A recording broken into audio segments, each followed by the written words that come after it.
प्रभु राम देव भगवान अल्लाह खुदा ईश आदि नाम एक ही शक्ति के हैं। वो कैसा है, कहां है, कैसे मिलता है, किसने देखा है? ये प्रश्नवाचक चिन्ह पूर्ण रूप से हटाने के लिए अवश्य सुनिए जगत गुरु तत्वदर्शी संत रामपाल जी महाराज के अमृत वचन, सर्व पवित्र धर्मों के पवित्र शास्त्रों के आधार पर। दर्शकों, जगत गुरु संत रामपाल जी महाराज के अद्भुत अलौकिक सत्संग प्रवचनों ने हिंदुस्तान में ही नहीं बल्कि विश्व में एक आध्यात्मिक ज्ञान की क्रांति ला दी है। लाखों श्रद्धालुओं ने हमें इन सत्संगों के प्रसारण के लिए बधाई पत्र भेजे हैं। इसके साथ साथ कुछ श्रद्धालुओं ने कुछ शंकाएं भी हमारे को भेजी हैं। हमने उन सब श्रद्धालुओं की शंकाओं के निवारण के लिए संत रामपाल जी महाराज से भेंट की तथा महाराज जी से उन सभी शंकाओं का निवारण जाना, जिसकी जिज्ञासा हमारे दर्शकों में बनी हुई है।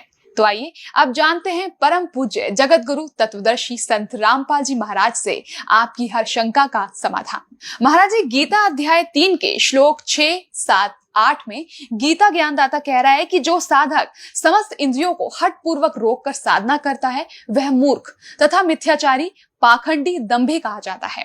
इसलिए अर्जुन, तू शास्त्र अनुकूल कर्तव्य कर्म कर। हठ योग करके कर्म ना करने की अपेक्षा कर्म करना श्रेष्ठ है। यदि कर्म ना करेगा और एक स्थान पर बैठकर साधना करता रहेगा, अर्थात कर्म सन्यासी बनेगा, तो तेरा निर्वाह कैसे चलेगा? फिर गीता अध्याय 6 के श्लोक 10 से लेकर 15 तक में कहा है कि एकांत स्थान पर स्थिर होकर मन इंद्रियों को रोककर आत्मा को निरंतर परमात्मा में लगावे और जिस आसन पर बैठे वह आसन शुद्ध भूमि पर लगावे, ना वो अधिक नीचा हो और ना अधिक ऊंचा हो। उस पर बैठकर योग का अभ्यास करें। अपनी दृष्टि नाक के अगले भाग पर लगावें। इस प्रकार साधना करने से साधक मुझ में रहने वाली शक्ति को प्राप्त होगा। इन दोनों वक्तव्यों से विरोधाभास स्पष्ट नजर आ रहा है। तथा एकादशी व्रत, जन्माष्टमी व्रत या अन्य व्रत भी क्या मोक्ष के साधन है? यदि हाँ या ना तो प्रमाण सहित स्पष्ट करें। गीता जी में 2 प्रकार का ज्ञान है। एक तो वेदों वाला ज्ञान है और एक इस काल ने अपना मत भी इसमें थोप रखा है। स्थान स्थान पर कहता है ये मेरा मत है, ये मेरा मत है। जहां इसने ये नहीं कहा मेरा मत है, वो वेद ज्ञान है। तो इसने 6ठे अध्याय में लिखा है कि एक स्थान पर बैठकर, एकांत स्थान में बैठकर ऐसा आसन लगाओ जो ना ऊंचा हो ना नीचा हो, और बढ़िया मृगशाला या कोई अच्छा वस्त्र बिछाओ और नाक के अग्र भाग पर ध्यान लगाओ। ये है इसका अपना मत। और फिर अध्याय नंबर 3 के श्लोक नंबर 8 में यह कहता है कि अर्जुन, अगर तू एक स्थान पर बैठा रहा तो तेरा निर्वाह कैसे होगा? तो अगर हम इसको मानेंगे तो चौथे अध्याय वाला कैंसिल हो गया, गलत हो गया। तो इस प्रकार हमने जहां पर इसने ये अज्ञान हमें दिया है, वो इसका मत है वो अलग है। जो वेद ज्ञान है उसको ग्रहण करना है। तो मंत्र कहीं पर भी इसने और नहीं लिखा, केवल एक वो मंत्र ही बोला है। श्रीमद् भगवद गीता अध्याय नंबर 3 के श्लोक नंबर 8 में क्या लिखा है देखिएगा। श्रीमद् भगवद गीता इसके अध्याय नंबर 3 है श्रीमद् भगवद गीता का, और श्लोक नंबर 8 है। यहां से ये शुरू है, यहां इसका अनुवाद है। तू शास्त्र विहित कर्तव्य कर्म कर, के शास्त्रों में लिखा हुआ साधना उसके अनुसार साधना कर,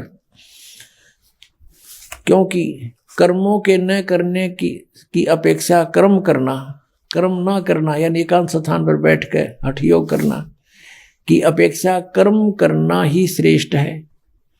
तथा कर्म न करने से तेरा निर्वाह, शरीर निर्वाह भी तो नहीं सिद्ध होगा। तेरा गुजारा कैसे होगा यदि तू एक स्थान पर बैठ गया? अपने आत्मा, अभी आपने जो 3रे अध्याय का 8वां श्लोक देखा श्रीमद् भगवद गीता का, ये है वेद ज्ञान, क्योंकि ये यजुर्वेद अध्याय नंबर 40 के मंत्र नंबर 15 से मेल खाता है। अब 6ठे अध्याय के 11वें श्लोक में ये गीता ज्ञानदाता अपना मत प्रोड्यूस कर रहा है। यहां ये कहता है कि एकांत स्थान खोज के और उसके ऊपर वो घना ऊंचा भी ना हो, एक आसन लगाओ, मृग छाल बिछाओ और नाक के आगे देखते रहो। बस ये साधना बता रहा, ये इसका अपना मत है, ये हमने नहीं मानना, क्योंकि जो वेद ज्ञान है वो सत्य है, और वेद ज्ञान जो है गॉड गिवन है, प्रभु दत्त है। कबीर परमात्मा ने इस काल के अंतःकरण में फीड कर दिया था इसके कंप्यूटर में, और फिर वहां से निर्धारित समय भर दिया था। उसके बाद अपने आप, जैसे 9 महीने के बाद बच्चा अपने आप बाहर आता है, कोई वश नहीं चलता किसी का, ऐसे ही 5 वेद बाहर आ गए, इसके श्वासों के द्वारा बाहर आ गए। उसके बाद इसने पढ़ा, इसने देखा कि इसमें तो तेरी सारी पोल खुलेगी, सूक्ष्म वेद भी उसके अंदर था, उसको नष्ट कर दिया। ये 4 वेद रख लिए जिसमें पूर्ण परमात्मा की जानकारी तो है, लेकिन वे ऑफ वर्शिप, पूजा की विधि केवल ब्रह्म तक की है, वो रख लिए। तो वो ज्ञान तो सही है, उसके अतिरिक्त फिर उससे भी हटकर इसने अपना मत कुछ परिडोष किया है इसमें, तो वो नहीं मानना हमने, क्योंकि वेद ज्ञान गॉड गिवन है, गॉड गिवन ज्ञान है, वो परमात्मा का आदेश है। उस आदेश से हटकर हम किसी अधिकारी का आदेश पालन करके और कानून भंग करेंगे तो हम दोषी हो जाएंगे, हमने ये भी ध्यान रखना। ये देखिएगा श्रीमद् भगवद गीता अध्याय नंबर 6, श्रीमद् भगवद गीता अध्याय नंबर 6, और ये है 11 श्लोक में 11वां श्लोक। शुद्ध भूमि पर जिसके कर्म से कुसा यानी डाब, कोई घास, मृगशाला और वस्त्र बिछे हैं, यानी पहले डाब हो, फिर मृगशाला हो, फिर उसके ऊपर वस्त्र बिछे हो, और न ऊंचा और न बहुत नीचा हो, ऐसे अपने आसन को स्थिर स्थापन करे। फिर है उस आसन पर बैठकर चित्त और इंद्रियों की क्रियाओं को वश में रखते हुए मन को एकाग्र करके अंतःकरण की शुद्धि के लिए योग का अभ्यास करे। 13वें में देखो, काया, सिर और गले को समान एवं अचल यानी सीधा रख के धारण करके और स्थिर होकर अपनी, वैसे यहाँ से ये 10 में से शुरू होता है, इसकी सारी क्रिया यहाँ से 10 में से शुरू होती है कि मन और इंद्रियों सहित शरीर को वश में रखने वाले आशा रहित, संग्रह रहित योगी अकेला ही एकांत स्थान में स्थिर होकर आत्मा को निरंतर परमात्मा में लगावे, परमात्मा में, अपने में नहीं। आगे फिर देखो, अब 11वां हमने पढ़ लिया कि शुद्ध भूमि पर एकांत स्थान तो ऊपर पढ़ दिया। कर्म से ये पहले डाब बिछी हो, फिर मृगशाला हो, फिर वस्त्र बिछे हो, ऐसा आसन लावे, ना घना ऊंचा हो ना ज्यादा नीचा हो। इस प्रकार अपने आसन को स्थिर स्थापन करे। फिर 12वें में कहा है कि उस आसन पर बैठकर चित्त और इंद्रियों को, क्रियाओं को वश में रखते हुए मन को एकाग्र करके अंतःकरण की शुद्धि के लिए योग का अभ्यास करे। अब 13वें में, छठे अध्याय का 13वां पढ़ रहे हैं। काया, सिर और गले को सम्मान एवं अचल करके धारण करके और स्थिर होकर अपनी यानी एक स्थान पर डट कर बैठे। अपनी नासिका के अग्रभाग पर दृष्टि जमाकर अन्य दिशाओं को न देखता हुआ। अब ये हम देख रहे हैं 14वां, ब्रह्मचारी के व्रत में स्थित भय रहित भली भांति अंतःकरण वाला सावधान होकर योगी मन को रोक के मुझ में चित वाला मेरे में प्राण होकर स्थित होए। अब यहाँ फिर इसका मतलब रहा ये वश में किए हुए मन वाला योगी इस प्रकार आत्मा को निरंतर मुझ में प्रवेश करके मुझ परमेश्वर के रूप में लगाता हुआ मुझ में रहने वाली यानी मेरे तक ही सीमित ब्रह्मलोक में जाने वाली परमानंद की परिकाष्ठा रूप शांतिम को अधिगच्छन्ति प्राप्त होता है। अब निर्वाण परमाम यानी मृत्यु के बाद, निर्वाण माने गमन भी होता है यानी मृत्यु भी होती है, और निर्वाण माने मोक्ष भी होता है। निर्वाण परमामम यानी श्रेष्ठ मेरे सतर का जो मुझ में रहने वाला जो श्रेष्ठ प्रमाण है, उस शांति को प्राप्त होगा। ब्रह्मलोक में जाएगा ब्रह्म का साधक, और वहां जिसी शांति है वो तन प्राप्त हो जाएगी। अंडरस्टूड है। छठे अध्याय के 16वें श्लोक में फिर ये भी कहा कि अर्जुन, यह योग न तो बहुत खाने वाले का और न बिल्कुल न खाने वाले का। बहुत खाना तो यूँ है पेट डडी पक्का खा ले अंगड़ाई टूटे, भक्ति हो को ना। और बिल्कुल न खाना, व्रत रखना। व्रत रखना भी गीता में मना है। और ये व्रत रखवाओ एकादशी का, ये कहाँ से लाए? और न बहुत सहन करने वाले, सोने वाले का, और न अधिक जागने वाले का सिद्ध होता। यानी अब ये साधना भी जो इसने बताई है काल भगवान ने, ब्रह्म ने, इसने अपने सतर का ज्ञान भी दिया है कि इस प्रकार करो और इससे मेरे से मिलने वाली जो शांति है उसको प्राप्त हो सकते हो। और ब्रह्म से जिसी शांति मिला पता ही है, ब्रह्मलोक में गए, वहां से फिर जन्म मृत्यु में जैसे चुनक ऋषि की चल रही है ये क्रिया, उसके लिए बताया जा रहा है।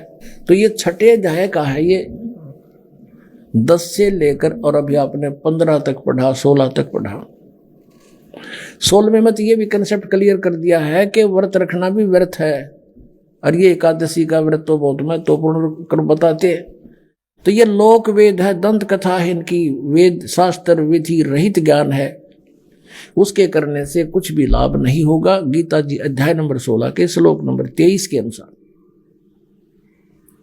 अब हम फिर उसी प्रसंग पर आते हैं कि जैसे तीसरे अध्याय के 8वें श्लोक में गीता ज्ञानदाता कहता है, यदि तू एक स्थान पर बैठ गया, ये तो वेद ज्ञान है, और काम छोड़ दिया, तेने कर्म करेगा नहीं, तो तेरा निर्वाह कैसे होगा? ये तो सही है। और यहां इसने बताया छठे अध्याय के अंदर 10 से लेकर 15 तक ये बताया कि इस प्रकार करने से और मुझ से मिलने वाली जो शांति व तन पता जैसी मिलेगी, ब्रह्मलोक प्राप्त होगा, वो प्राप्त हो सकती है। तो ये इसका मत है। हमने इसके मत को स्वीकार नहीं करना जो सूक्ष्म वेद में लिखा है, और उसके वही जो का क्यों गीता में मिलता है वो सही क्लियर ज्ञान है, स्पष्ट ज्ञान। अब हम आते हैं उसी प्रसंग पर कि वेदों में कहीं पर भी ये 2.5 घंटे सुबह 2.5 घंटे शाम बैठकर साधना करने का विधान नहीं, और न ही परमात्मा प्राप्त महापुरुषों की वाणी में जिन्होंने भगवान पाया, जिनमें कौन कौन है? आदरणीय धर्मदास साहिब जी, आदरणीय मलुकदास साहिब जी, आदरणीय नानक साहिब जी, आदरणीय दादू साहिब जी, आदरणीय गरीबदास साहिब जी, गांव छुडानी, जिला जज्जर हरियाणा वाले, और आदरणीय घीसा दास साहिब जी, गांव खेकड़ा, जिला मेरठ वाले, उत्तर प्रदेश वाले। इन महापुरुषों की वाणी, इनकी क्रियाएं, इनका जीवन देखिएगा आप। ये सभी काम करते थे, गृहस्थी थे, बाल बच्चेदार थे, अपना जो भी जिसका जैसा व्यवसाय था उस काम के करते करते भक्ति किया करते थे, और वैसा ही विधान वो बताकर हमें चले गए। हम अब उसी प्रसंग पर आते हैं 7वें अध्याय के 18वें श्लोक में, जो गीता ज्ञानदाता कहता है कि मेरी साधना करने वाले जो मेरी भक्ति करते हैं वो मेरे वाली ही अनुत्तम गति में सचित है, इसी में रह गई, पार नहीं हुई। सूक्ष्म वेद में परमात्मा ने कहा था ब्रह्मा जी को, काल ने क्या बोला? तपो तपो कर वाक्य सुनाया, लोक रचो बल मेरी माया। कि एक तपो तपो कर आवाज कर दी उसने, काल ने, और जब तप कर दिया, जब कहा लोक रचो बल मेरी माया, कहती है सब मेरा जाल है, अब लोक रचो, अब सृष्टि रचो, तुम जाओ, वो चार्ज होगी बैटरी, अब अपनी बर्बाद करो। तो यहां इन ऋषियों ने कुछ अज्ञान कुछ ज्ञान, जैसे ब्रह्मा जी से प्राप्त ज्ञान से हठ योग शुरू करा।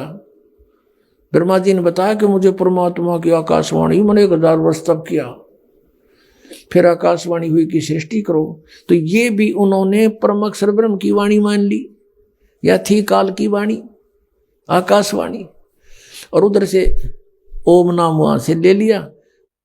गीता जी अध्याय नंबर 4 के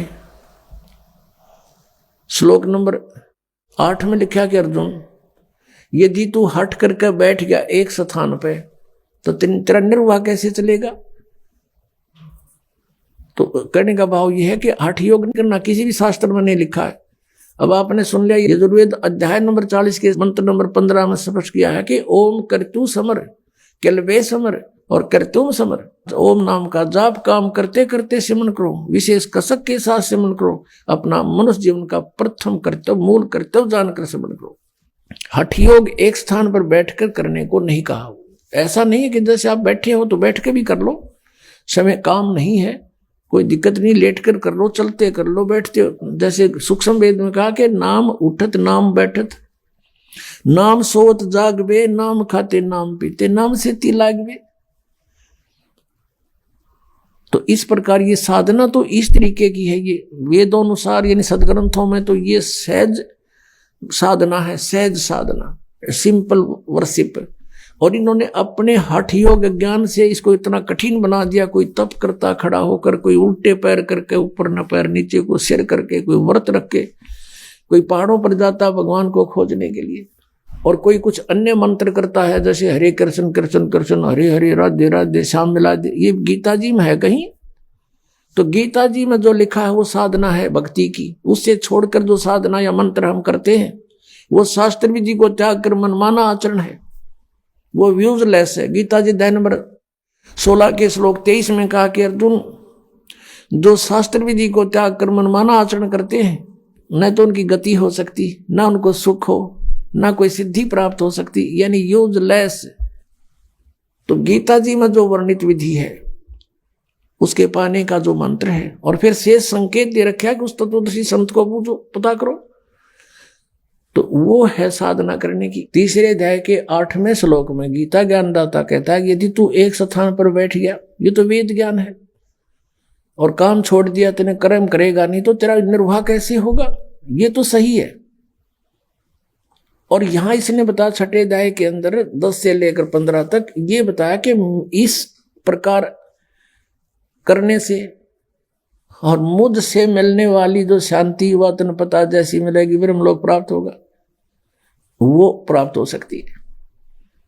तो ये इसका मत है। हमने इसके मत को स्वीकार नहीं करना। 16वें मत ये भी कंसेप्ट क्लियर कर दिया है कि व्रत रखना भी व्यर्थ है, और ये एकादशी का व्रत तो बहुत महत्वपूर्ण कर बताते।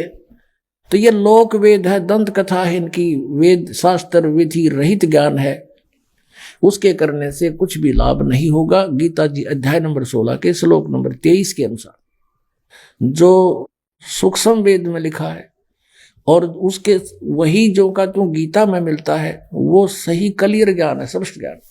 आइए अब हम उन श्रद्धालुओं के अनुभव जानते हैं जो जगत गुरु तत्वदर्शी संत रामपाल जी महाराज जी से दीक्षा प्राप्त कर चुके हैं तथा उनके द्वारा बताए गए भक्ति मार्ग पर चल रहे हैं। क्या शुभ नाम है बहन जी आपका? गीता वर्मा। संत रामपाल जी महाराज की शरण में आने से पहले आप कौन सी भक्ति करते थे? संत रामपाल जी महाराज की शरण में आने से पहले मैं ब्रह्मा कुमारी संस्था से जुड़ी हुई थी।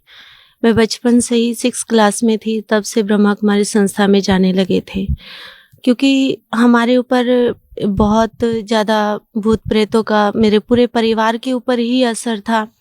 तो किसी ने हमें कहा भी वहाँ जाने से ठीक हो जाएगा, तो हम इसी उद्देश्य को लेकर के कि वहाँ जा कर के हम ठीक हो जाएंगे और हमारे परिवार में सुख शांति हो जाएगी, ये सोच करके हम ब्रह्मा कुमारी संस्था से, मैं और मेरी माता और पिताजी, हम तीनों सदस्य उनसे जुड़े थे।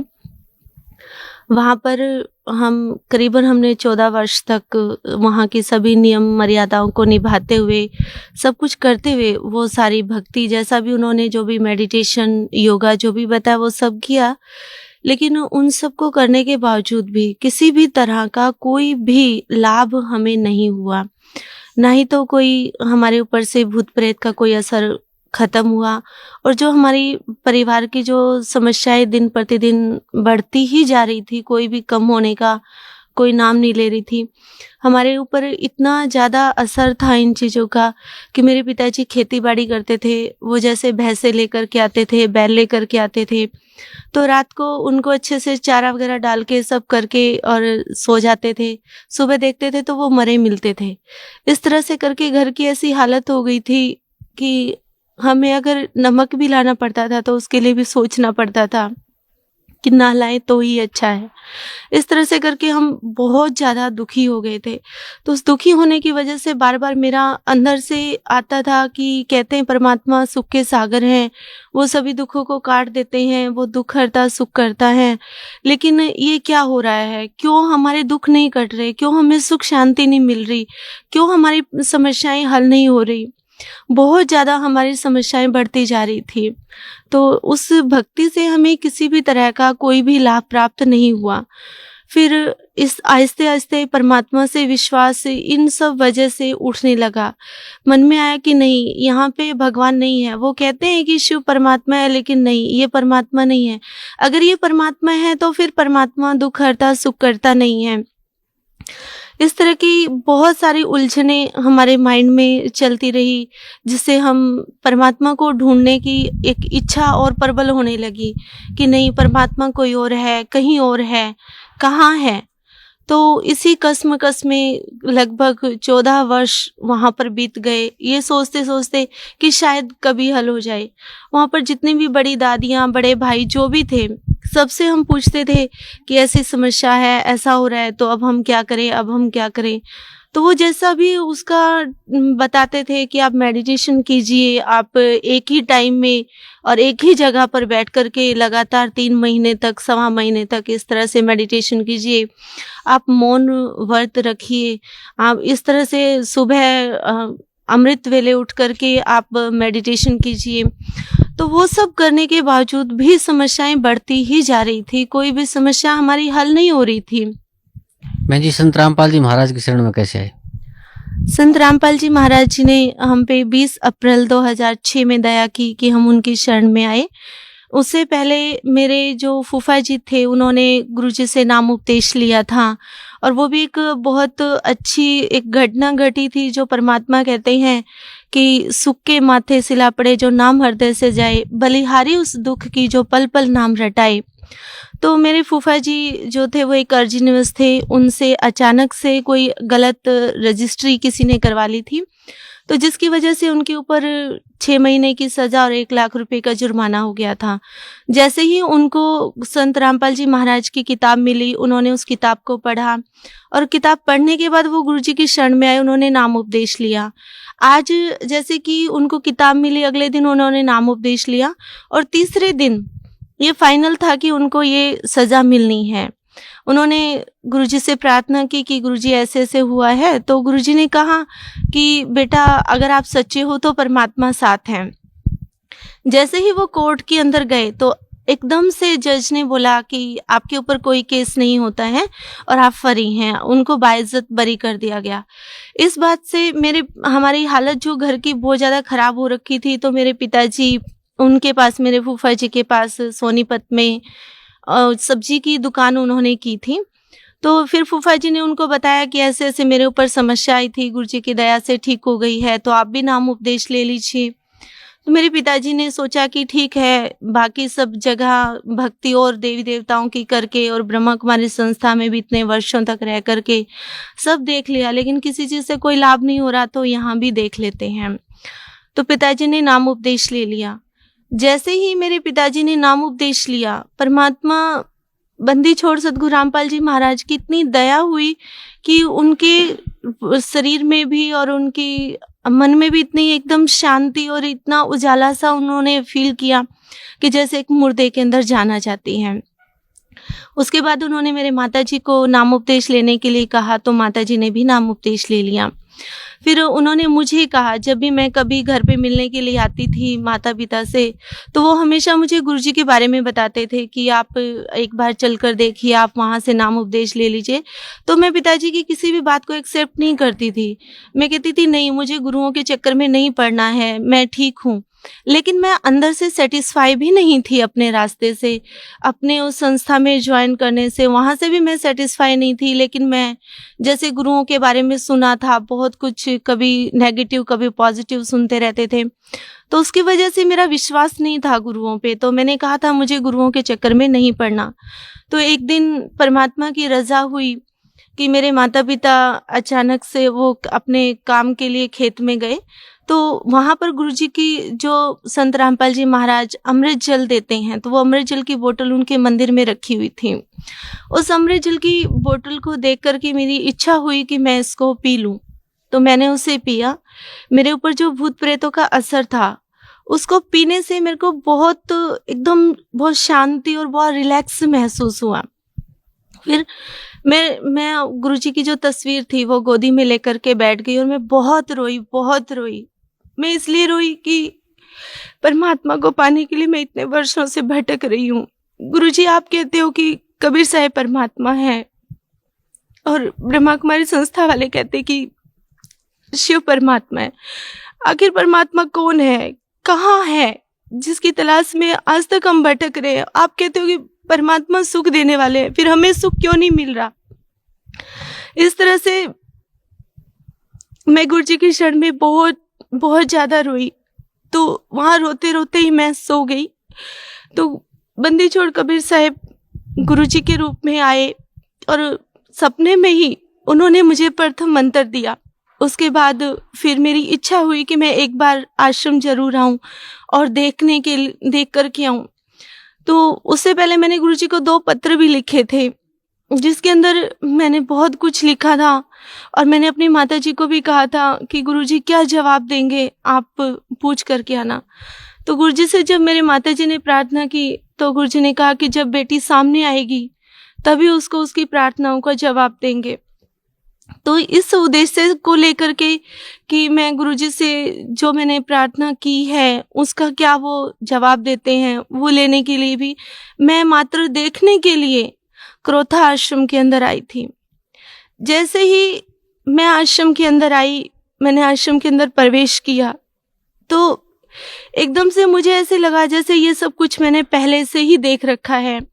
यहाँ जितने भी भाई बहने हैं सबको मैं पहले से ही जानती हूँ और मैंने नाम उपदेश ले लिया। नाम उपदेश लेने के बाद जब गुरुजी के पास मैं दर्शनार्थ गई तो उस समय भूत प्रेतों के असर की वजह से मैं इतना ज़्यादा परेशान हो रही थी, मुझे बहुत रोना आ रहा था, बहुत घबराहट हो रही थी, बहुत मेरे को ये हो रहा था बस भाग ले तू यहाँ से, जैसे कहीं तू फंस गई है। तो फिर बहनों ने बोला भी गुरुजी आ गए हैं, नाम उपदेश ले लीजिए। नाम उपदेश लेने के लिए गई। जैसे ही मैंने नाम उपदेश लिया गुरुजी से, तुरंत ही मुझे ऐसे लगा जैसे मेरे सिर से कई क्विंटल वजन उतर गया हो और मैं एकदम अपने आप को मैंने बहुत हल्का महसूस किया। गुरुजी के दर्शन किए। दर्शन करने के लिए जब चरणों में हम गए गुरुजी के पास, तो चरणों में हमने गुरुजी के चरण जैसे ही छुए तो मुझे ऐसे लग रहा था जैसे मैं किसी इंसान के नहीं बल्कि किसी रूई को ऐसे दबा रही हूँ।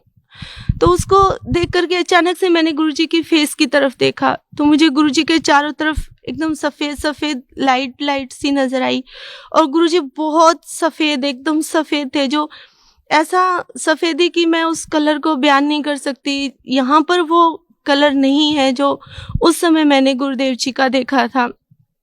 और गुरुजी की शरण में आने के तुरंत बाद ही उनसे नाम उपदेश लेते ही मेरी सारी बीमारियां कट गई। मेरे ऊपर जो भी भूत प्रेत का असर था, मेरे माता पिता पे था, वो सब हट गया। जब मैं गुरुजी की शरण में जिस दिन मैं आई थी, मेरे एक पैर में बहुत ज्यादा गांठें हो गई थी। डॉक्टर ने बोला था कि आपका ऑपरेशन होगा और ऑपरेशन के बाद आपका पैर भी खराब हो सकता है, इस बात की कोई गारंटी नहीं है कि आपका पैर सही रहेगा। तो मैंने जैसे ही नाम उपदेश लिया, अगले दिन सुबह जब मैं उठी मुंह हाथ धोने के लिए धोया तो मैंने देखा मेरा पैर एकदम साफ था, बिल्कुल कहीं नाम निशान भी नहीं था कि उसमें कहीं कोई गांठ हो या किसी तरह का जो मैंने ट्रीटमेंट उसे पहले लिया था उसे मेरे पैर में घाव बन गए थे कई जगह पर, तो वो कोई घाव नहीं था। एकदम से बिल्कुल सही मेरा पैर था। गुरुजी की शरण में आने के बाद मुझे बहुत कुछ प्राप्त हुआ और आज मैं इस बात को रोती हूँ कि क्यों मैंने अपने जीवन के इतने वर्ष वहां बर्बाद कर दिए। परमात्मा संत रामपाल जी महाराज की शरण में इतने वर्ष पहले मैं आ जाती तो शायद आज तक बहुत कुछ भक्ति कमाई जमा होती और इतनी समस्याओं का, इतने दुखों का सामना ना करना पड़ता।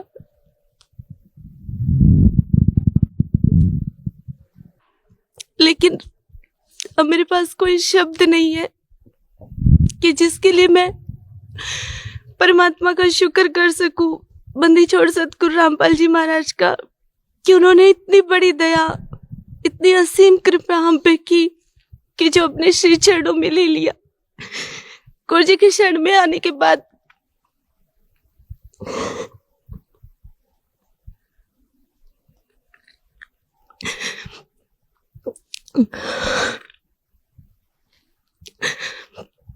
मेरे पिताजी जो कि हार्ट पेशेंट थे, वो किसी भी तरह की कोई भी अपना कार्य नहीं कर पाते थे। वो अपना निजी कार्य भी नहीं कर पाते थे, इतना ज़्यादा उनका शरीर वीक हो गया था। लेकिन जब से वो संत रामपाल जी महाराज के श्री चरणों में आए, उसके बाद आज वो अपने सारे कार्य स्वयं करते हैं। अपने परिवार की पूरी जिम्मेवारी भी वो निभाते हैं।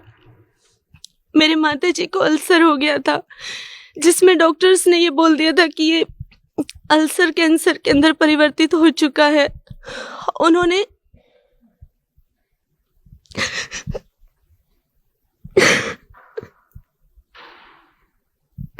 जो भी टेस्ट किए थे उन सब से उन्होंने कहा कि 99% आपको कैंसर है। लास्ट में हम एक टेस्ट और करेंगे जो मांस का टुकड़ा लेकर के होगा। उस समय हमें लग रहा था कि अब मम्मी नहीं बचेंगे, वो खत्म हो जाएंगे। लेकिन गुरु जी से प्रार्थना की तो गुरु जी ने कहा कि अगर भक्तों को कैंसर होगा तो आम इंसानों का क्या होगा। गुरु जी ने कहा कुछ नहीं होगा। जब मम्मी टेस्ट करवाने गई तो बंदी छोड़ने इतनी रजा की कि उनकी सारी रिपोर्ट्स नॉर्मल आई, और मम्मी ने फिर जो भी दवाइयाँ वो ले रही थी सारी फेंक दी। और उन्होंने कहा, गुरु जी से प्रार्थना की कि गुरु जी आप ही दया कीजिए। गुरु जी ने कहा, बेटा भक्ति करो, मंत्र करो, परमात्मा खुद दया करेंगे। उसके बाद बिना किसी मेडिसिन के, कोई भी मेडिसिन मेरी मम्मी ने नहीं ली, और गुरु जी ने उन्हें बिल्कुल ठीक कर दिया। आज उन्हें देख करके कोई ये नहीं कह सकता कि उन्हें किसी तरह का कभी कोई इतनी बड़ी प्रॉब्लम भी हुई होगी।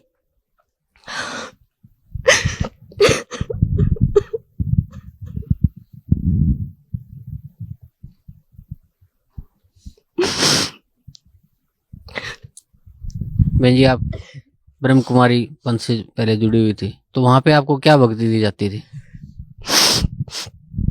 ब्रह्मा कुमारी संस्था से जुड़ना, मुझे आज ये लग रहा है कि मैंने अपने जीवन के इतने वर्ष बर्बाद कर दिए। वहां पर मैंने अपना जीवन ही एक प्रकार से सब कुछ खत्म हो गया था। वहां पर बताया जाता है कि परमात्मा निराकार है, आप एक आत्मा है। इस सृष्टि चक्र 5000 वर्ष का है और परमात्मा जो है वो शिव है। लेकिन उन सब बातों को कई बार मैं सोचती थी, जैसे हेडक्वार्टर माउंट आबू जाते थे तो वहां पर गुलजार दादी जी के तन में शिव परमात्मा, जैसा कि वो बताते हैं परमात्मा, लेकिन आज तो गुरु जी की शरण में आने के बाद सच्चाई का पता चल गया कि वो मात्र एक प्रेत आत्मा है, कोई भगवान नहीं है, कोई भगत नहीं, कोई संत भी नहीं है। वो उनके तन में आते थे तो मैं सोचती थी कि जब परमात्मा निराकार है तो वो इनके तन में कैसे आ रहे हैं। वो इस शरीर में तो इस तरह से तो भूत प्रेत आते होते हैं, लेकिन उस समय कोई और रास्ता भी नहीं था, कोई सच्चाई का कहीं कुछ मिलने का कोई आसार भी नहीं था। इसलिए उसी बात को ही सच मान करके उसी आधार से चलते जा रहे थे।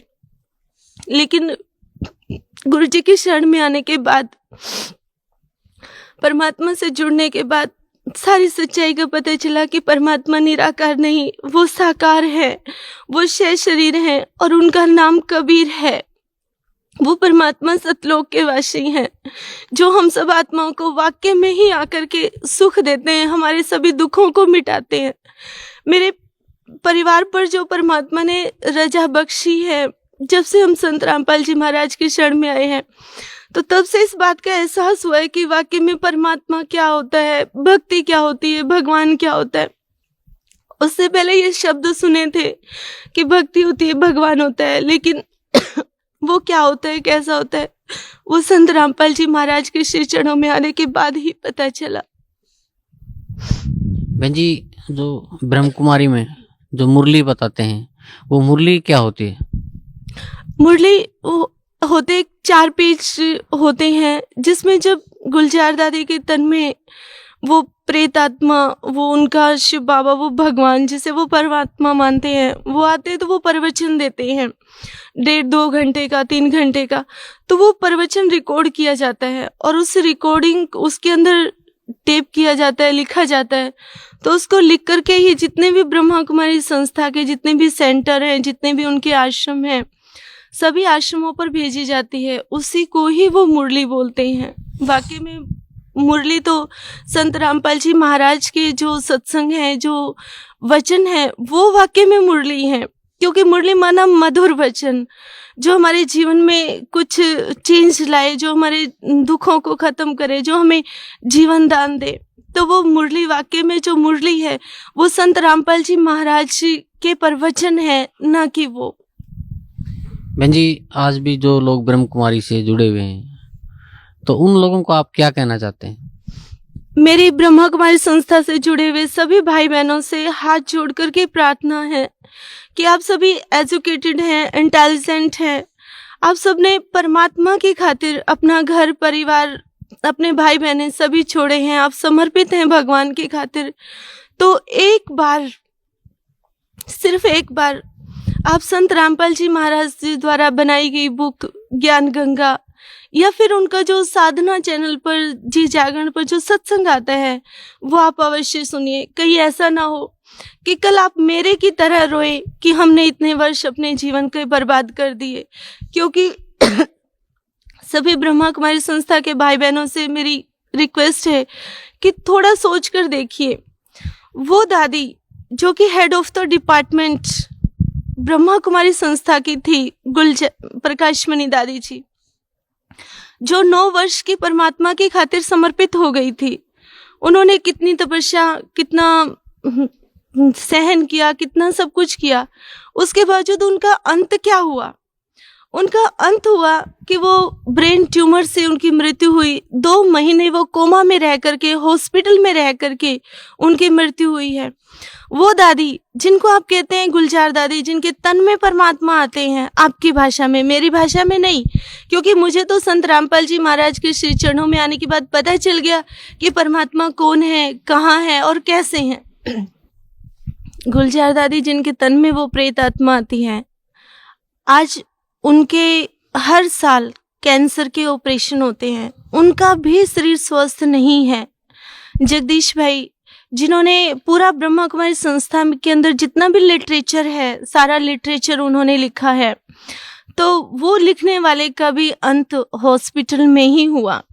तो आपकी इतनी बड़ी हस्तियों का, जिन्हें आप हस्ती मानते हैं, उनका ये हाल हुआ है, तो आपका क्या होगा? इसलिए आपसे प्रार्थना है, हाथ जोड़ करके मेरी निवेदन है कि आप अपने जीवन को बर्बाद मत कीजिए। ये जीवन बहुत अनमोल है, क्योंकि परमात्मा की वाणी है कि ये मनुष्य जन्म बार बार नहीं मिलता है, ये एक ही बार मिलता है, जिसमें, और आज वो समय है जिसमें परमात्मा ने बहुत बड़ी रजा बख्श रखी है कि आज मनुष्य जीवन भी है। पूर्ण संत भी जो परमात्मा कबीर साहब के अवतार हैं, वो भी धरती पर अवतरित है, और ये भक्ति युग चल रहा है। तो इस युग में, इस समय में परमात्मा को पहचान करके, इनके ज्ञान को सुन करके एक बार अपने माइंड पर जोर दीजिए, सच और झूठ का फैसला कीजिए, और उसके बाद अपने जीवन को आप खुद सही राह दीजिए। मेरी आपसे रिक्वेस्ट है कि बहाव में मत बहिए। बहाव में बह जाना कोई इंसान का कर्म नहीं होता है, क्योंकि परमात्मा ने हमें माइंड दिया है, वो सोचने के लिए ही दिया है। तो उस भावना में ना बह करके आप ज्ञान को, उस ज्ञान को आप सुनते आ रहे हैं इतने वर्षों तक। आप संत रामपाल जी महाराज के, मेरे पूर्ण परमात्मा कबीर साहब के ज्ञान को भी आप एक बार सुनिए। और स्वयं आप इस बात का फैसला कर लेंगे कि आज तक जितने भी वर्ष आपने ब्रह्मा कुमारी संस्था में लगाए हैं, वो सारे वर्ष, वो जीवन आपने अपना बर्बाद कर दिया। और अब भी वक्त है, अभी संत रामपाल जी महाराज की शरण में आकर के अपने जीवन को सफल कर लीजिए। और आपके जीवन का जो मेन उद्देश्य है, जिसको लेकर के आप समर्पित हुए हैं, भगवान को पाना, तो वाकई में परमात्मा को आप संत रामपाल जी महाराज के श्री चरणों में आने के बाद ही पा सकते हैं। और कहीं पर भी ब्रह्मा कुमारी संस्था तो क्या, दुनिया के किसी भी कोने में किसी भी भक्त, महंत, संत, किसी के भी श्री चरणों में कहीं पर भी आप परमात्मा को नहीं पा सकते हैं।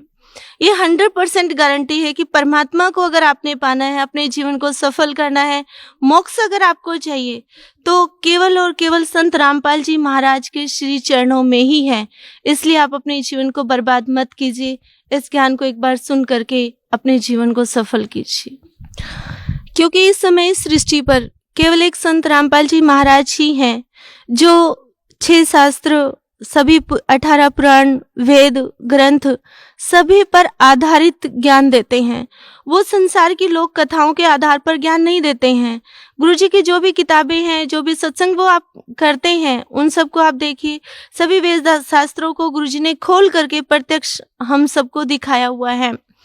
तो जो परमात्मा है, संत रामपाल जी महाराज वाकई में ही पूर्ण परमात्मा है, पूर्ण संत हैं। तो इन्हीं की शरण में आपको मोक्ष प्राप्त होगा। और पूर्ण संत ही पूर्ण परमात्मा की, पूर्ण ब्रह्म की निशानी होती है। इसलिए परमात्मा की वाणी है, मम संत मुझे जान, मेरा ही स्वरूपम। तो परमात्मा ने जो शास्त्र विधि के अनुसार भक्ति जो हमें दी है, गीता के अंदर भी कहा गया है कि जब आप शास्त्र विधि को छोड़ करके मनमाने ढंग से पूजा करते हैं, ना तो उससे आपको सिद्धि प्राप्त होती है, ना मोक्ष प्राप्त होता है, ना ही अन्य कोई सांसारिक लाभ प्राप्त होता है, जो हमारे साथ प्रैक्टिकल बीती है।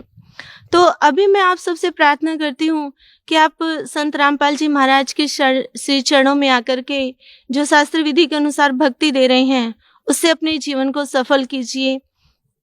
अधिक जितना भी समय आप लगाएंगे, उतना ही बाद में आपको पछताना पड़ेगा।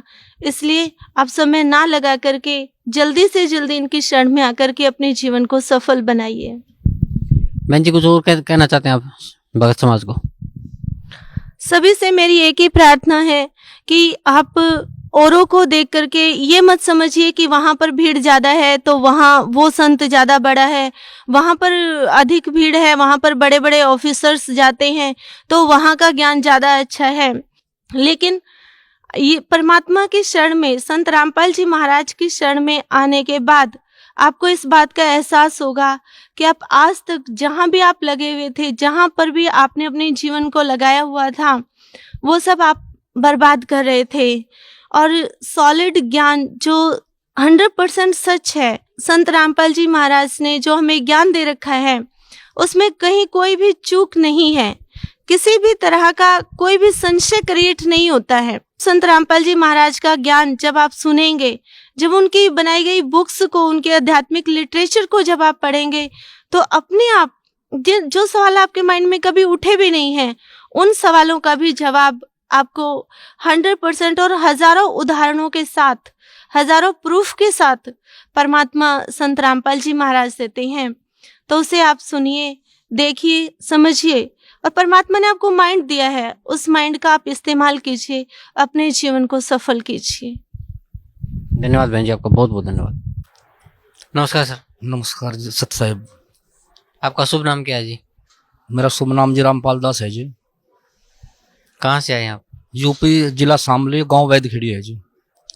संत रामपाल जी महाराज की शरण आने से पहले आप कौन सी भक्ति करते थे? जी मैं एक ओझा था, झाड़ फूंक करने वाला, जिसे स्याणा कहते हैं जी। और झाड़ फूंक ही करता था मैं, और बचपन से ही शिव जी की भक्ति करता था। और उसके बाद मैं भक्ताई लाइन पकड़ी और झाड़ फूंक का काम किया मैंने। और जी झाड़ फूंक का काम करते करते मैं ऐसा उलझ गया दुखों में, मुझे रास्ता नहीं मिला, मैं क्या करूं। हाँ जी, जैसे मैं झाड़ फूंक करता था, लोगों के इलाज करता था, और लोगों के इलाज करते करते पता नहीं एक महात्मा ने मुझे एक सिद्धि बताई, साधना, अष्ट सिद्धि 9 निधि। और अष्ट सिद्धि इन्होंने दी, जो मैंने साधना करी वो मेरी साधना खराब होगी। और उसके बाद घर में बीमारी बहुत ज़्यादा बढ़ गई, बच्चे बीमार रहने लगे, घर वाले बीमार रहने लगे, मैं बीमार होगा। मुझे एक ऐसी परेशानी बनी, एक गोनोरिया टाइप की कोई गुप्त बीमारी थी।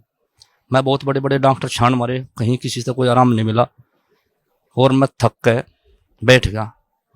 वो मुझे रास्ता नहीं मिला, मैं क्या करूं।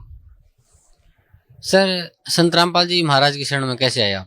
जी, हमारे गांव का एक संजय दास भगत था।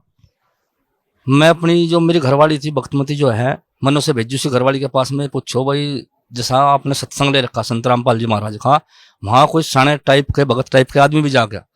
उसने बताया वहाँ सब तरह के आदमी जहाँ, और जो लाइलाज बीमारी, 2 लाइलाज बीमारी है, एड्स और कैंसर, उसके भी वहाँ इलाज है। तो जी मैंने मन बना लिया।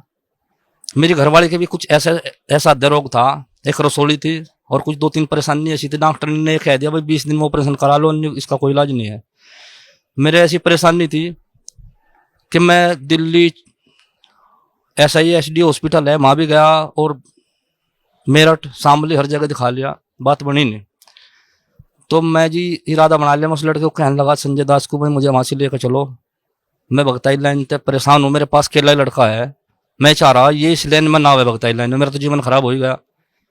वो कहने लगा भाई कल को चल। मैं कहा भाई जन्माष्टमी का टाइम आ रहा, ये जन्माष्टमी हो लेने। कहना नहीं सुबह ही चल। मेरी परचून की दुकान थी। मैं कहने लगा भाई दिलबाग नहीं बेचनी तुझे और सिगरेट बीड़ी कोई नहीं बेचनी। मैंने सोचा भाई ये तो मैंने एक जो दुकानदार था उसके पास भिजवा दिए, उसने रख लिए, चलो भाई पैसे फेर दे देंगे। मैंने सोचा ये जो पूजा पाठ का सामान है मेरा, चिमटा था, घड़नावल थी, कितना सामान था पूजा पाठ का, इसे आने के बाद मैं चढ़ाऊंगा। ऐसा ना हो मैंने भी जो शक्ति तैयार करके पूजा पाठ करके और उधर मान लिया किसी वजह से रामपाल जी महाराज की सपोर्ट मुझे ना मिली तो ये चीज मुझे परेशान कर देंगे। मेरे घर में ऐसी परेशानी थी, एक जैसे माता मसाणी होती है ऐसी कोई शक्ति पूजी हुई थी।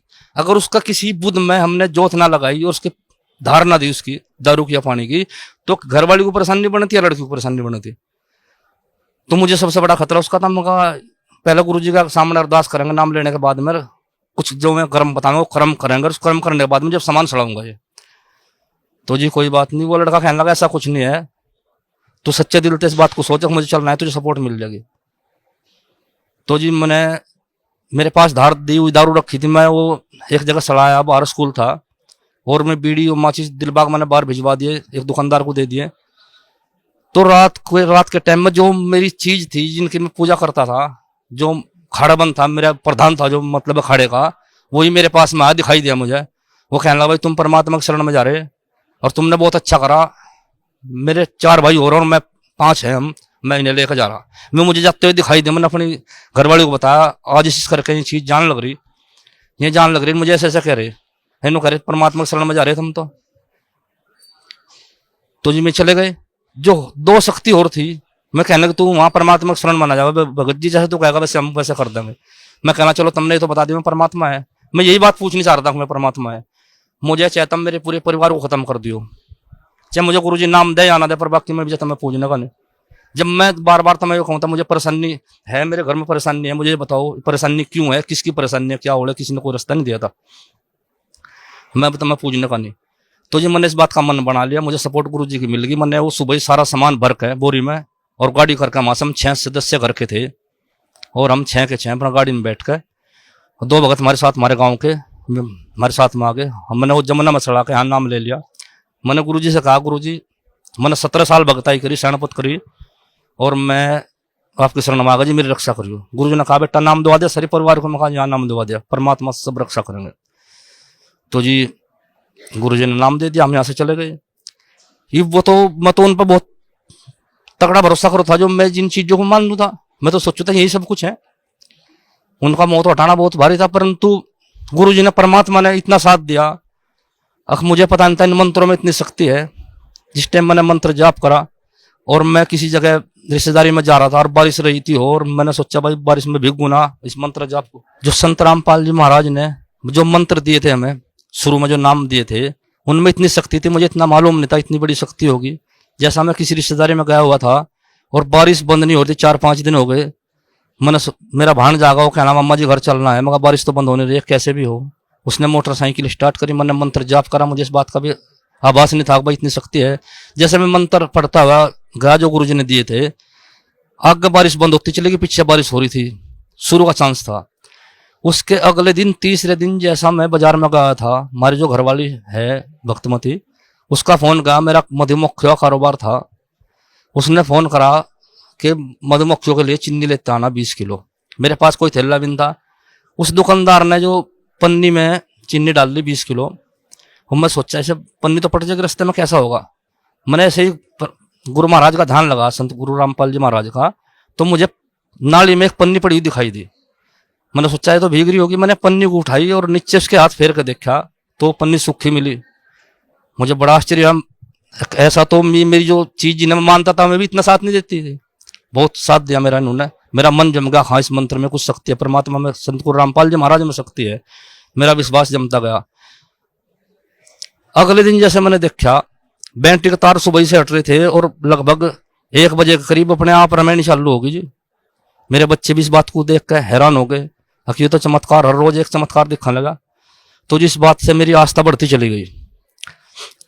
तो जी ऐसा हुआ, एक दिन हमारे यहाँ का जो कोऑर्डिनेटर है संदीप, वो गुड़गांव में रहता है, उसने फोन करा कि गुरुजी के आदेश हैं, जो आदमी अपना नाम लिखवाना चाहते हो, गुरुजी एक वो बना रहे, जैसे कमेटी होती है भक्तों की, जहां भी गुरुजी पुकारेंगे आपको आना पड़ेगा, और गुरुजी का कहने जो नाम लिखवाना चाहता है लिखवा लो। तो मैंने कहा गुरुजी का आदेश है, अगर आदेश तो हो गुरुजी का नाम लिखवाना है तो लिखवाएंगे। कहने नहीं, उन्होंने कहा जो लिखवाना चाहता हो वो लिखवा दो। तो जी मैंने सोचा घर का जिम्मेदार है तू, कभी वहां झगड़े का मामला है, गवर्नमेंट के साथ में लड़ाई है, मेरा मन डर गया जी। मैंने सोचा किसी भी हिसाब से इससे पिछड़ छुटा लो। मगर भाई मैं कोऑर्डिनेटर को कहने लगा, भगत जी अगर गुरुजी का आदेश तो हो नाम लिखवाना, अगर जो गुरुजी ये कहते हो वो मर्जी है तो फिर वो बताओ। कहना नहीं गुरुजी का आदेश नहीं है, नाम लिखवाओ, गुरुजी ने कहा अगर लिखवाना चाहते हो। मगर भाई हमारा तो नाम ना लिखिए तुम, मुझे तो लड़की को लेकर ट्यूशन में जाना पड़े, सवेरे छोड़ना पड़े। वो कहने लगे ठीक है भाई। उसी रात में गुरुजी का दर्शन हो गए। गुरुजी ने वो आश्रम दिखाया मुझे जिस आश्रम पर झगड़ा था। तो मैं तो इंग्लिश जानता भी नहीं, मैं गुरुजी को कह रहा गुरुजी आपकी तो मैं कोई गलती भी नहीं है, आप तो रिक्वेस्ट कर रहे हो गवर्नमेंट से अपना आश्रम लेने के लिए। तो गुरुजी ने मुझे कॉल दिखाया, बीच में कॉल है, दूसरी तरफ गुरुजी खड़े। गुरुजी मेरे से कह रहे भाई बीच में कॉल है, मुझे पाने के लिए इस कॉल से मुकाबला करना पड़ेगा, अगर पहले तेरे पल्ले नाम है तो मेरे से मिल सके। तो मैंने नाम का जाप कर दिया। जिस टाइम नाम का जाप करते करते गया, मैं कॉल के पास में गया, कॉल ने आंख मीच के सिर झुका लिया, मैं गुरुजी से मिल गया जाके। गुरुजी कहने लगे बेटा परेशानी ना मानने और नाम जाप करे जा। तो जी मेरे साथ झिंझाने के जो बनी थे हमारे कस्बे के, मैं कहने लगे भाई हमें भी नाम दिलवा दे तू। जैसा मैं उन्हें सुबह ही लेकर आया, रात को काल के दर्शन करवाए गुरुजी ने, काल से आमना सामना करवाया। जैसा मैं सुबह ही उन्हें लेकर आया तो गुरुजी मुझे देख के कुछ अजीब हिसाब से ऐसी दृष्टि से लखाए जैसा रात की वार्ता का ना सारा सब कुछ मालूम था। मन ने गुरुजी से कहा गुरुजी दया की दृष्टि करियो। गुरुजी ने तिरछी नजर करके मेरी तरफ को हंसते हुए कहा बेटे दया की दृष्टि है तेरे पे, जब तो यहाँ तक आ रहा, हम दया की दृष्टि करने लग रहे। तो जी मैंने तो कई चमत्कार ऐसे ही देखे। अभी नवंबर 2012 में भी मेरी एक लड़की 12वीं क्लास में पढ़ती है और वो स्कूल में बेहोश होकर गिर पड़ी। प्रिंसिपल का फोन आया मेरे पास में, मैं उस लड़की को उठा कर लाया। उसने अपनी मम्मी को बताया कुछ कि पेशाब में खून आ रहा। मैंने सोचा कोई जनानी परेशानी है। तो जी मैं डॉक्टरनी के पास में गया, मैंने उससे सलाह मशवरा ली, उसने दवाई बता दी, उस दवाई से और ज्यादा परेशानी बढ़ गई। मैंने फिर गांव का लड़का बुलाया, इंजेक्शन लगाया, उससे परेशानी में कोई आराम नहीं मिला जी। उस लड़की को लेकर हम रात को जब दर्द ज्यादा बन गया जी और सामने चले गए, उसने अल्ट्रासाउंड कराया, उसने बताया गुर्दों की वजह से पेशाब में खून है ये। उसने नशे के इंजेक्शन दे दिए, दर्द के इंजेक्शन दे दिए। बस जी रात मुश्किल काटी, सुबह के टाइम परेशानी ज्यादा बढ़ गई। हम उसे दोबारा से फिर लेकर चले गए। जैसा दोबारा से लेकर चले गए, डॉक्टर ने बोतल चालू कर दी उसके, अब गुर्दे का खून है भाई, बोतल चढ़ानी पड़ेगी। तो बोतल चढ़ाने के बाद में दवाई रिएक्शन कर गई। डॉक्टर ने इंजेक्शन जो लगाया रिएक्शन रोकने का, वो रिएक्शन रोकने का इंजेक्शन भी रिएक्शन कर गया। डॉक्टर ने रोक गई जी, पूरे अस्पताल में रोक रट्टा पड़ गया। जो नर्स थी वो भी रोने लगी और जो मरीज थे में भी रोने लगे, जो कंपाउंडर थे में भी रोने लगे। हमारी जो घरवाली है भक्तमती, वो कहने लगी बोतल हटा दो और हम तो आश्रम में लेकर जा रहे सतगुरु के पास में। तो जी बोतल हटवा दी हमने, हम कहने लगे सतगुरु के पास में चलेंगे। तो जी लड़की को आराम मिल गया, हमने वहां से गाड़ी कर ली। गाड़ी करने के बाद में जी हम आश्रम में लेकर आए लड़की को, हमने गुरु जी का आशीर्वाद दिया, लड़की को आराम मिल गया जी। हमने गुरु जी से इस बात की रिक्वेस्ट करी, गुरु जी हमारी लड़की को परेशानी है। कहना बेटा ठीक हो जाए, कोई परेशानी नहीं है। तो जी लड़की को आराम मिल गया। हम अगले दिन घर चले गए। घर जाने के बाद में लड़की का बीपी डाउन हुआ। बीपी डाउन होने के बाद में सिर में दर्द बना, दोबारा से फिर रिएक्शन बन गया जी। रिएक्शन बनने में रात को इतनी हालत खराब होगी, लड़की को दिखना बंद होगा जी। जब दिखना बंद होगा लड़की को, और लड़की इतनी परेशान होगी कि हमारा दर्द भी डॉक्टर से दर्द बंद ना हो। फिर रात को 10 बजे फिर हमने गाड़ी करी जी। गाड़ी करने के बाद में हम लड़की को यहाँ लेकर आए, और जिस टाइम हम घर से चले जी, सतगुरु महाराज रामपाल जी महाराज की ऐसी कृपा हुई, जब भी दर्द बंद होगा जी यहाँ चलने के नाम की। और रात को 1:30 बजे हम यहाँ से आए जी। सवेरे के टाइम हमने गुरु जी से कहा, गुरु जी लड़की के पेशाब में खून आ रहा। गुरु जी ने कहा बेटा किसी डॉक्टर को दिखाओ बड़े को। मगा जी दवाई हर दवाई रिएक्शन करे, थारे से बड़ा डॉक्टर और कौन होगा। गुरु जी ने कहा हमारी लड़की को बेटा तू ठीक हो जाएगी। लड़की को उसी टाइम आराम मिल गया जी।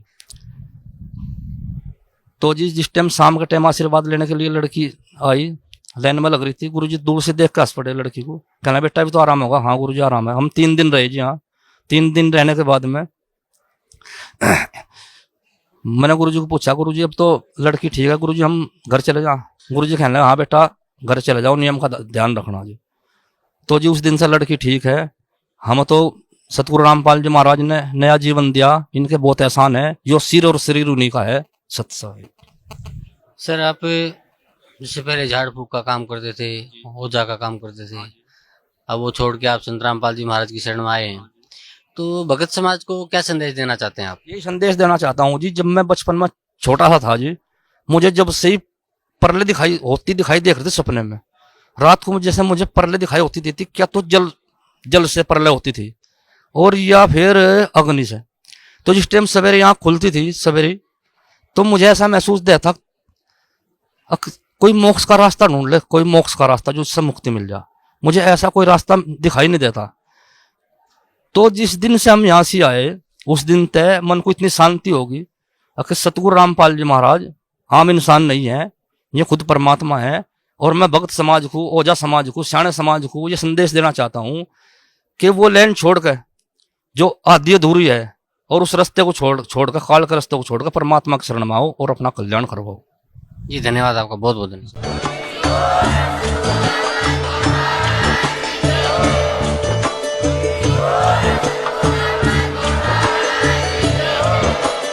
आप सुन रहे थे जगत गुरु तत्वदर्शी संत रामपाल जी महाराज जी के मंगल प्रवचन। अधिक जानकारी के लिए विजिट कीजिए हमारी वेबसाइट www.jagatgururampalji.org। संत रामपाल जी महाराज जी के शुभ आशीर्वाद से पूरे विश्व भर में 500 से भी ज्यादा नाम दीक्षा केंद्र हैं, जिन पर संत रामपाल जी महाराज जी द्वारा ऑनलाइन निशुल्क नाम दीक्षा दी जा रही है। अपने नजदीकी नाम दीक्षा केंद्र का पता करने के लिए संपर्क करें 8222880541।